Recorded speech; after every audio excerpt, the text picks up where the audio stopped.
Hello అండి, welcome back to Venus kitchen. ఈరోజు వీడియోలో అటుకులు పెరుగు కలిపి అప్పటికప్పుడు ఇన్స్టెంట్గా వడలను ఎలా ప్రిపేర్ చేసుకోవాలో చూద్దామండి. మినపప్పు వడలు ఎంత క్రిస్పీగా టేస్టీగా ఉంటాయో అలాగే ఈ అటుకుల వడలు కూడా పైన క్రిస్పీగా లోపల సాఫ్ట్గా అంతే రుచిగా ఉంటాయి. వీడియోని ఎక్కడ స్కిప్ చేయకుండా చివరి వరకు చూసి రెసిపీని మీరు కూడా తప్పకుండా ట్రై చేయండి. వీడియో కనుక నచ్చితే ఒక లైక్ చేసి ఛానల్ని కూడా సబ్స్క్రైబ్ చేసుకోండి. ఈ అటుకుల వడలను చేయడం కోసం ముందుగా ఒక బౌల్లోకి 1 కప్పు వరకు అటుకులను తీసుకోవాలి. పల్చటి అటుకులను కాకుండా మందంగా ఉండే అటుకులను ఉపయోగించండి.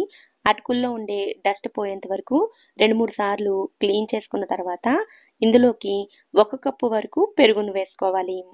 పల్చటి మజ్జిగను కాకుండా అరకప్పు పెరుగు, అరకప్పు నీళ్లు వేసుకునైనా సరే వేసుకోవచ్చు.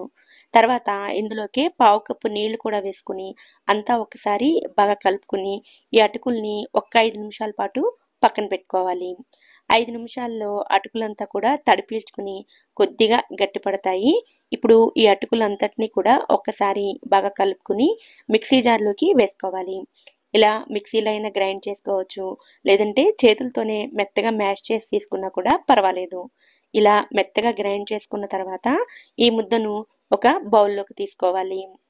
తర్వాత ఇందులోకి సన్నగా తరిగిన ఒక ఉల్లిపాయ ముక్కలు, కారానికి తగినట్లుగా 2 లేదా 3 పచ్చిమిర్చి ముక్కలు, అలాగే సన్నగా తరిగిన 1 టీ స్పూన్ అల్లం తరుగు, చిన్న ముక్కలుగా కట్ చేసుకున్న 1 రెమ్మ కరివేపాకు, అలాగే గుప్పెడు సన్నగా తరిగిన కొత్తిమీర, 1/2 టీ స్పూన్ జీలకర్ర, రుచికి సరిపడా ఉప్పును కూడా వేసుకోవాలి. అలాగే ఇందులోనే బైండింగ్ కోసం 1 కప్పు వరకు బియ్యం పిండిని వేసుకోవాలి. 1/2 టీ స్పూన్ వంట సోడాను కూడా వేసుకోవాలి. బియ్యం పిండి బదులుగా శనగపిండిని కానీ లేదా మైదాని కానీ ఉపయోగించుకోవచ్చు. ఇప్పుడు ఈ బియ్యం పిండి అంతా కూడా ఈ అటుకుల మిశ్రమంలోకి బాగా కలిసిపోయేటట్లుగా కలుపుకోవాలి. అసలు నీరు ఏమాత్రం పట్టదండి. అటుకులు ఉల్లిపాయల్లో ఉండే తడే సరిపోతుంది. 1 స్పూన్ నూనెను వేసుకుని కలుపుకుంటే చేతికి పిండి అంటుకోకుండా ఈజీగా కలుపుకోవచ్చు. ఇలా పిండి అంతటిని కలుపుకున్న తర్వాత చేతులకి నూనెను అప్లై చేసుకుని కొద్ది కొద్దిగా పిండి ముద్దను తీసుకుని ఇలా వీడియోలో చూపిస్తున్నట్లుగా గారెల్లా ప్రిపేర్ చేసుకోవాలి. మధ్య మధ్యలో చేతులకి ఆయిల్ని అప్లై చేసుకుంటూ ప్రిపేర్ చేసుకుంటే పిండి చేతులకి అంటుకోకుండా ఈజీగా ప్రిపేర్ చేసుకోవచ్చు.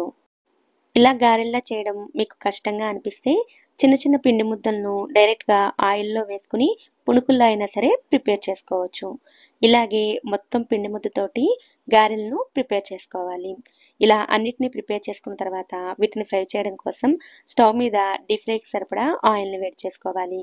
నూనె వేడైన తర్వాత ముందుగా రెడీ చేసుకున్న వడలను ఆయిల్కి సరిపడా వేసుకుని మంటను మీడియం ఫ్లేమ్లో పెట్టుకుని ఫ్రై చేసుకోవాలి. పిండి చాలా సాఫ్ట్గా ఉంటుంది కాబట్టి ఆయిల్లో వేసిన వెంటనే కదపకుండా కొద్దిసేపు ఫ్రై అయిన తర్వాత 2 వైపులా తిప్పుతూ మంచి రంగు వచ్చేంత వరకు ఫ్రై చేసుకోవాలి. ఇలా మంచి గోల్డెన్ కలర్ రాగానే ఆయిల్లో నుంచి తీసుకుని టిష్యూ పేపర్ పైన వేసుకోవాలి. వీటిని అటుకులతో ప్రిపేర్ చేసిన కారణంగా అసలు ఆయిల్ని ఏమాత్రం పీల్చవండి.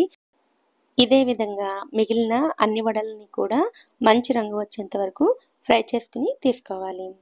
ఈ వడలు పైన క్రిస్పీగా లోపల సాఫ్ట్గా చాలా చాలా టేస్టీగా ఉంటాయండి.